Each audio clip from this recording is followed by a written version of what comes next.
A disability claim.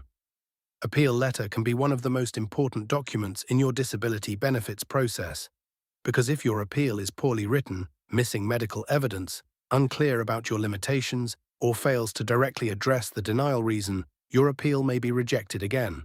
That could result in continued loss of disability income, mounting medical expenses, financial hardship, inability to work without support, and prolonged delays in receiving benefits you may legitimately qualify for.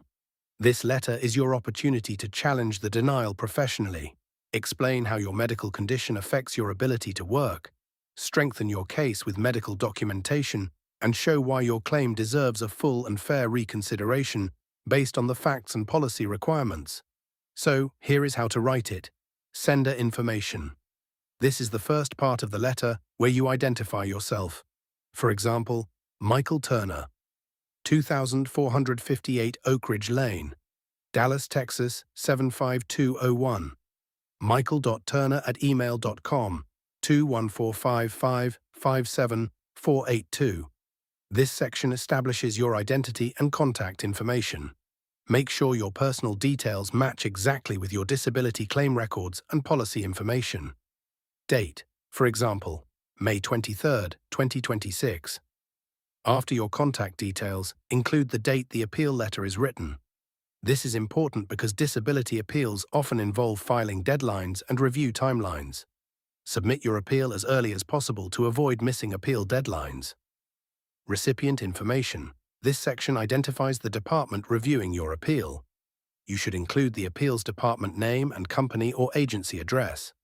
For example, Appeals Department, National Disability Insurance Services, 845 Medical Plaza Drive, Chicago, Illinois 60601. This ensures your appeal reaches the correct office. Always verify the correct appeals address listed in your denial notice. Subject line. The subject line clearly identifies your appeal. This helps reviewers quickly locate and categorize your case.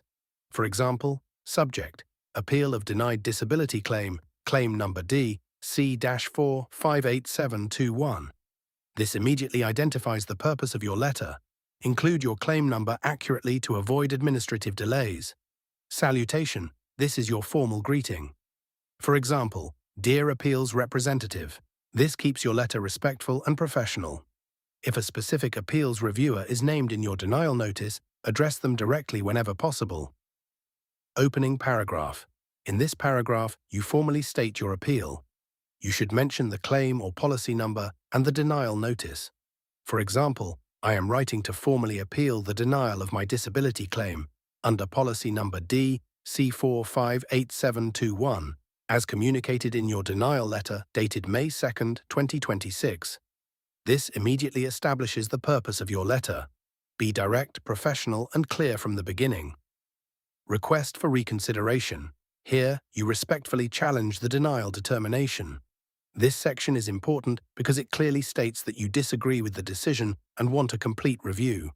For example, I respectfully disagree with the determination that my condition does not meet the applicable requirements for disability benefits and request a complete reconsideration of my claim based on the medical evidence, functional limitations, and supporting documentation provided with this appeal. This formally frames your appeal position. Focus on facts, medical evidence, and policy language rather than emotional arguments. Denial reason section. This is where you directly address the insurer's stated reason for denial. This is one of the most critical parts of the appeal because you must respond to the actual reason your claim was rejected. For example, according to the denial notice, my claim was denied because of insufficient medical evidence and failure to establish work restrictions. I would like to address these findings directly. This shows that your appeal is specifically responding to the denial. For tip, always quote or summarize the denial reason accurately. Medical condition explanation. Here, you explain your diagnosis and symptoms. You should clearly describe your medical condition and how it affects your daily functioning. For example, I suffer from severe rheumatoid arthritis, diagnosed by Dr. Jennifer Lawson, and I continue to experience chronic pain, joint swelling, fatigue, and mobility limitations. This provides medical context for your claim. For tip, use medical facts and documented symptoms, not vague statements. Work Limitations section. This section explains how your condition affects your ability to perform your job. This is extremely important because disability claims are often evaluated based on functional work limitations. For example, these medical limitations substantially impair my ability to perform the essential duties of my occupation as a warehouse supervisor, including prolonged standing, lifting equipment, maintaining concentration during extended shifts, and meeting physical performance requirements. This connects your condition directly to your occupation. For tip, be specific about job duties you cannot perform. Medical provider documentation. Here, you explain the medical recommendations and professional findings supporting your claim. For example, my treating providers have documented these restrictions and recommended ongoing treatment, medication management, physical therapy, and temporary inability to return to work. This strengthens your credibility. For tip, reference physician findings, restrictions, and treatment plans whenever available. Supporting evidence section. This section lists the documents attached to strengthen your appeal. Strong evidence is often essential in disability appeals. For example, to strengthen and clarify my claim, I am submitting additional supporting evidence, including physician statement, updated medical records, MRI imaging reports, functional capacity evaluation, medication history, employer job description. This reinforces your position with documentation. For tip, organize supporting evidence clearly and label all attachments properly. Hardship explanation. This section explains the consequences of the denial. This helps demonstrate the real impact of the decision. For example, the denial of benefits has created substantial financial and personal hardship while I continue managing my medical condition, treatment costs, and reduced work capacity. This highlights the seriousness of your situation. For tip, be factual and specific about the impact without exaggeration. Formal request for reversal. Here, you directly request reversal of the denial. This section should be firm, respectful, and evidence-based. For example, based on the medical findings, documented work limitations, and policy provisions applicable to this claim, I respectfully request a full and fair review of my case and reversal of the denial decision. This clearly states what outcome you are requesting.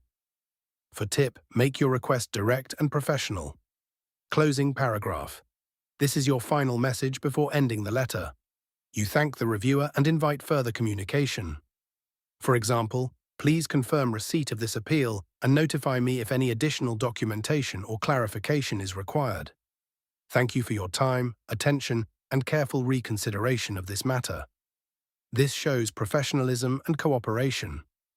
For tip, always leave the door open for follow-up requests or additional evidence.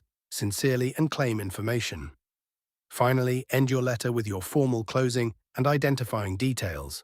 For example, sincerely, Michael Turner. Claim number DC-4-58721. Policy number POL-902145. Date of birth, August 12, 1983. Occupation, warehouse supervisor. This helps reviewers locate and process your file efficiently. Double-check all claim numbers, policy numbers, and identifying information before submission. Before we wrap up, here are some very important overall tips you should always remember when writing a disability claim appeal letter. Always respond directly to the denial reason, use strong medical documentation, clearly explain your work limitations, and connect your symptoms to your inability to perform essential job duties. Avoid vague explanations. Focus on medical evidence, physician recommendations, functional restrictions, and policy compliance. Most importantly, review your denial notice carefully and make sure your appeal addresses every issue raised in the original decision. So that's how you write a disability claim appeal letter step by step. As you can see, every part of this letter plays a crucial role in presenting a strong, evidence-based appeal for disability benefits reconsideration.